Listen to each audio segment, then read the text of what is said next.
Të pyes për diçka, kur punoj në TAP, nuk e di, unë kam bërë disa emisione kushtuar TAP-it, në fund të cilave ne specialistët që folën, ranë dakord në fakt që Shqipëria për TAP-it nuk përfiton asgjë, nuk ka përfitime. Unë nuk mund të shprem do të si të është me kompetencë për të punë, sepse nuk është se jam shumë në dieni të kontratat, ose të sasia e gazit, ose kuotat e lira që Shqipëria mund të përdori nga gasjellë si TAP.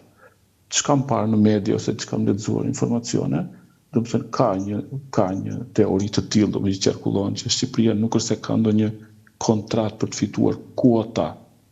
Jo, s'është teoria, unë kam parë gjithë kontrata. Po. Do të thënë, si thosh, nuk është bërë një investim i tillë, do të thënë që dhe Shqipëria të ketë, si thosh, ato metër kub gaz në dispozicion për të shfrytzuar, qoftë për konsumator të përqendruar industrial, që është, si thosh, mundësia e vetme për Shqipërinë, sepse ne nuk kemi mundësi të shfrytëzojmë në Shqipëri për konsumator familjar, ne nuk kemi si thosh infrastrukturë të shpërndajmë gazin në çdo banesë, siç e kanë shumë qytete europiane.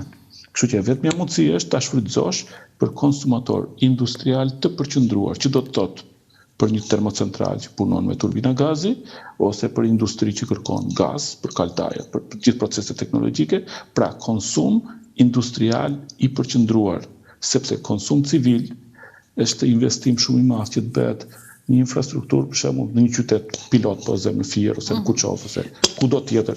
Është investim shumë i madh. Jo se nuk bëhet, por që nuk e kemi as një qytet me një infrastrukturë paraprake, me një impiant shpërndarje gazi, rrjet tubacionesh e tjera. Ka fjalën, ju kur punonit atje, kishit dieni të kontratave që Shqipëria ishte e disfavorizuar? Ne jemi marrë me pjesën instalime të impiantit, instrumenta, nuk kemi marrë me pjesën e kontratave. Nuk kishit fare, nuk ju intereson fare. Por që kështu informacionet përgjithshme çfarë janë qarkullim patjetër që si çdo kush i dim. Por që kjo është disavantazhi, domethënë nuk është bërë një lloj investimi i tillë që të ketë në një farë mënyrë kuota të lira edhe në rast se do të kishte në disa vende, për shembull, përgjatë magjistralit ku kalon tubacioni që nga Korça deri në Fier, të ketë për shembull qofse ngrihet domethënë një konsumator industrial i përqendruar në një termocentral gazi, ose siç është teci i Vlorës që të bëhet një degëzim etj si këto, nuk di domethënë të ketë ndonjë mundësi që Shqipëria të ketë kuota të lira gazi për t'i përdorur. Dhe ky është disavantazh. Thjesht ka përfitim vetëm për tranzitin, siç e ka çdo shtet. Jo, nuk kemi përfitim për tranzitin. Nuk marrim asgjë për tranzitin.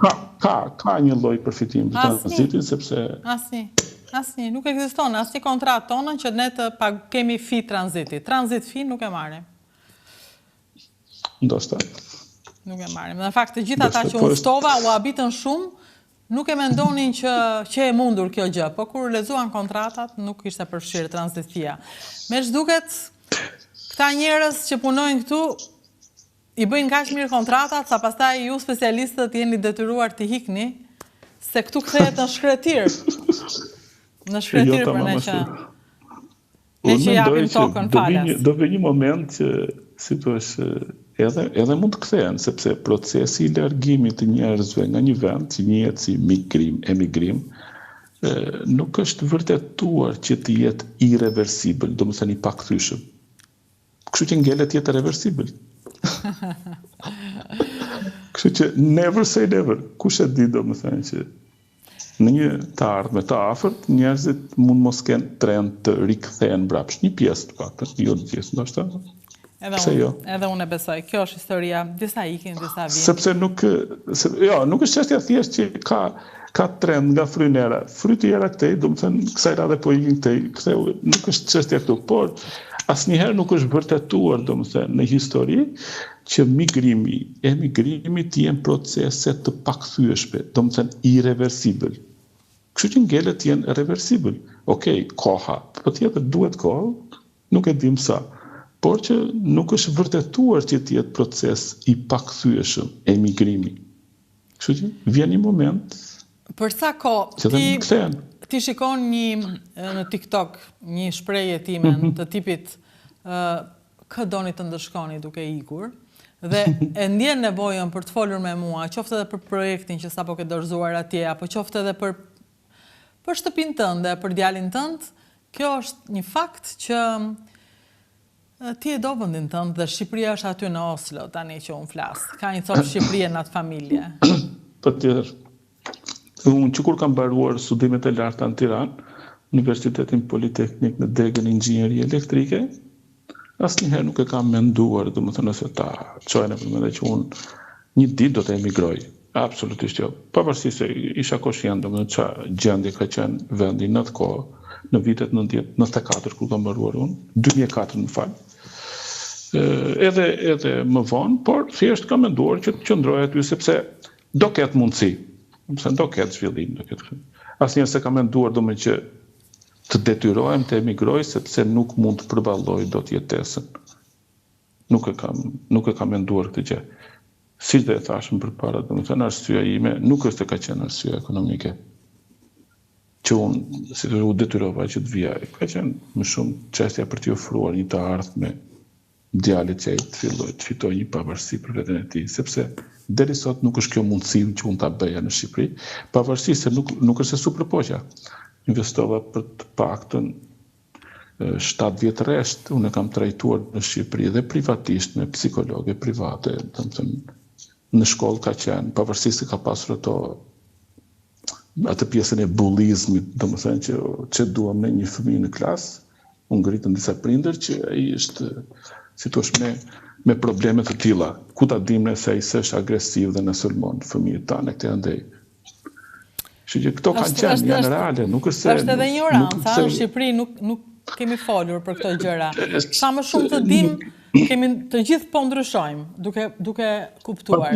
Patjetër, por këto e bëjnë të vështirë situatën për dikë që është në një situatë të tillë. Unë nuk është se nuk i dhash mundësinë, si thua, vendit tim që, po përpiqem një herë mos e rregulloj këtë situatë këtu. Absolutisht jo, unë për shumë vite u mundova që ta rregulloj aty, domethënë duke shpenzuar, duke paguar, por nuk ishte e mundur dot, sepse duhen modele, duhet struktura arsimore e përshtatur enkas për këta fëmijë, do specialistë asaj fushë, domethënë ajo që më ka bërë mua të ndaja mendjen që unë do ta gjeja këtë mundësi jashtë vendit ishte takimi i fundit që kam pasur me një ish profesor që punon tek qendra fëmijët shqiptar në Sauk. Nuk jam mbaj mend mirë mbi emrin, po emrin duket quaj Spiro, më falni për këtë. Edhe kur kam pirë një kafe, i kam thënë Spiro, po si bëhet kësaj pune tani, sepse po bëjmë kaq vite, domethënë që ne po përpiqemi domethënë mos e rregullojmë. Edhe atë që më ka thënë ai, që ishte shumë e sinqertë dhe vlerësoj, domethënë, ishte kjo. Omar Kelian thënë edhe kaq dim dhe kaq bëjmë, në kuptimin niveli i kualifikimit ton për të trajtuar këtë sindrom është i limituar, neve kaq dim. Kështu që unë do të sugjeroja, domethënë, që në qoftë se ke mundësi, më ka thënë ai, domethënë, të shikosh diku tjetër, domethënë në një vend kudo në Europë ose kudo tjetër, domethënë që ka mundësi më shumë. Dhe prej atëherë u ka filluar kërkimet se si mund të shkoj diku për të rregulluar çështjen e djalit. Nuk është se ka qenë domethënë tjetër, po unë deri në atë moment unë nuk kam rreshtur së përpjekuri në Shqipëri. Po mirë, ky doktor Spiro që kaq dinte, kaq bënte ky, po, nuk e di, ndjes se nuk ja di as kush është, as çfarë moshe. Po pse nuk din çik më shumë? Po pse nuk mësojnë çik më shumë? Po i përzën njerëzit këta. Pse nuk e hapin pak dritare? Jo, nuk është çështje. Unë nuk e quaj që më përzuri, e kanë këtë ikë se këtu s'bëhet, këtu vdes, këtu ikën, e kanë këtë përzënjen, e kanë sikur ju merr pjesën e diellit këtyre shkencëtarëve ta. Mund të tingëlloj si përzënje ose diçka si një shtys, jo, por unë nuk e shikoj në atë drejtim. Ai thjesht prezanton, si thua, atë lloj realiteti që mekanizmi arsimor special për këtë lloj sindrome këtu është i limituar dhe kualifikimi patjetër i tyre, sepse mund të jenë të kualifikuar disa persona. Po doktor Spiro të ka vënë ty, i ka vënë kapak unikjes tënde, prandaj edhe unë e pata këtë. Por shiko, është sistemi në një farë mënyre, sepse ta thash, një shkollë që është e profilizuar enkas për fëmijë autik ose për sindroma të tjera, ka shumë kosto, nuk mund të administrohet dot në një sipërmarrje private, duhet shteti ta suportoj. Dhe kjo është arsye kryesore. Unë po t'i jap për shembull një pak a shumë të shkolla ku djali im shkon, quhet Northvolt School, Autism Syndrome Center. Dhe aty, domethënë, ju do të habiteni janë gjithsej 60-65 nxënës të ndarë në grupe, dhe stafi mësimor është 3 deri në 4 fishi i numrit të nxënësve. Do të thotë mesatarisht një nxënës ka 3 deri në 4 persona në dispozicion, përfshirë dhe administratë.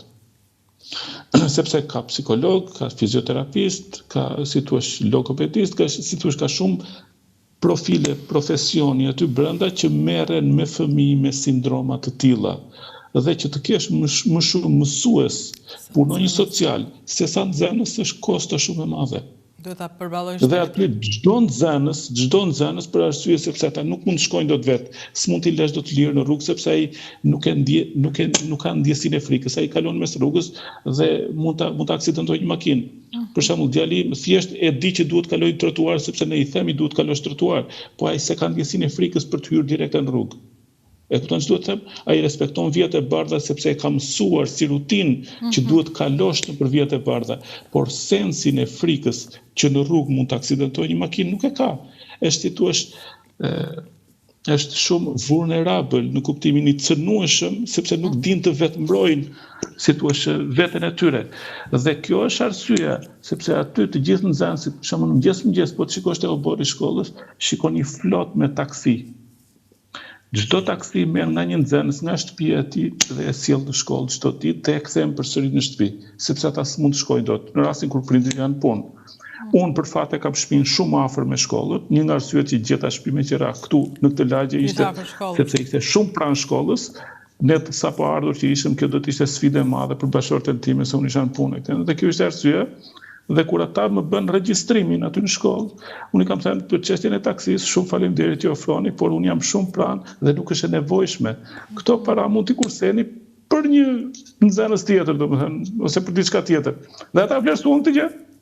Padyshim, sepse është kohë të marrësh për 300 metra, 400 metra distancë, taksi në dispozicion.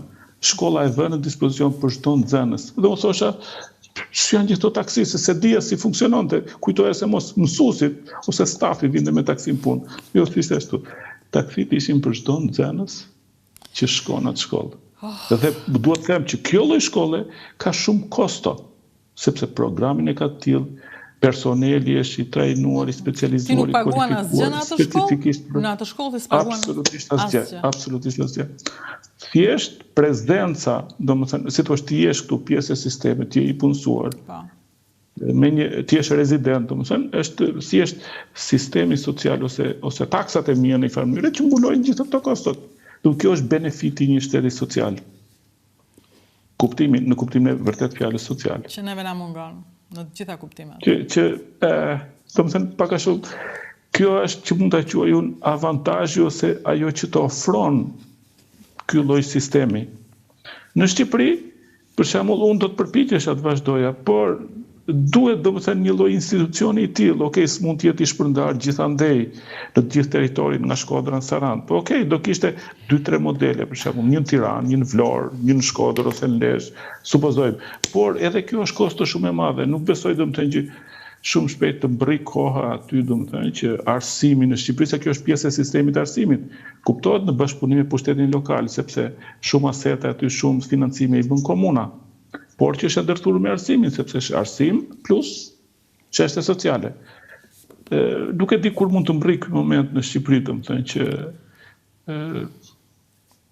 arsimi ose pushteti lokal të ndërgjegjësohet që duhet të ketë institucion enkas që kërkon një lloj buxheti ndryshe nga arsimi normal për një kategori fëmijësh që nuk e kanë dot të ardhmen pak të lloj suporti. Kështu që kjo është arsyeja, domethënë, është ansambël gjërash, nuk është vetëm thjesht një dëshirë e mirë ose janë mundësitë, por nuk duan të që i kanë në dorë këto lloj projektesh. Nuk është vetëm çështja kaq, është si thua është një ansambël gjërash. Sepse duan edhe njerëzit e kualifikuar të përkushtuar edhe shumë gjëra tjera që t'i krijojnë këto mundësi për ta. Të falenderoj shumë për këtë intervistë.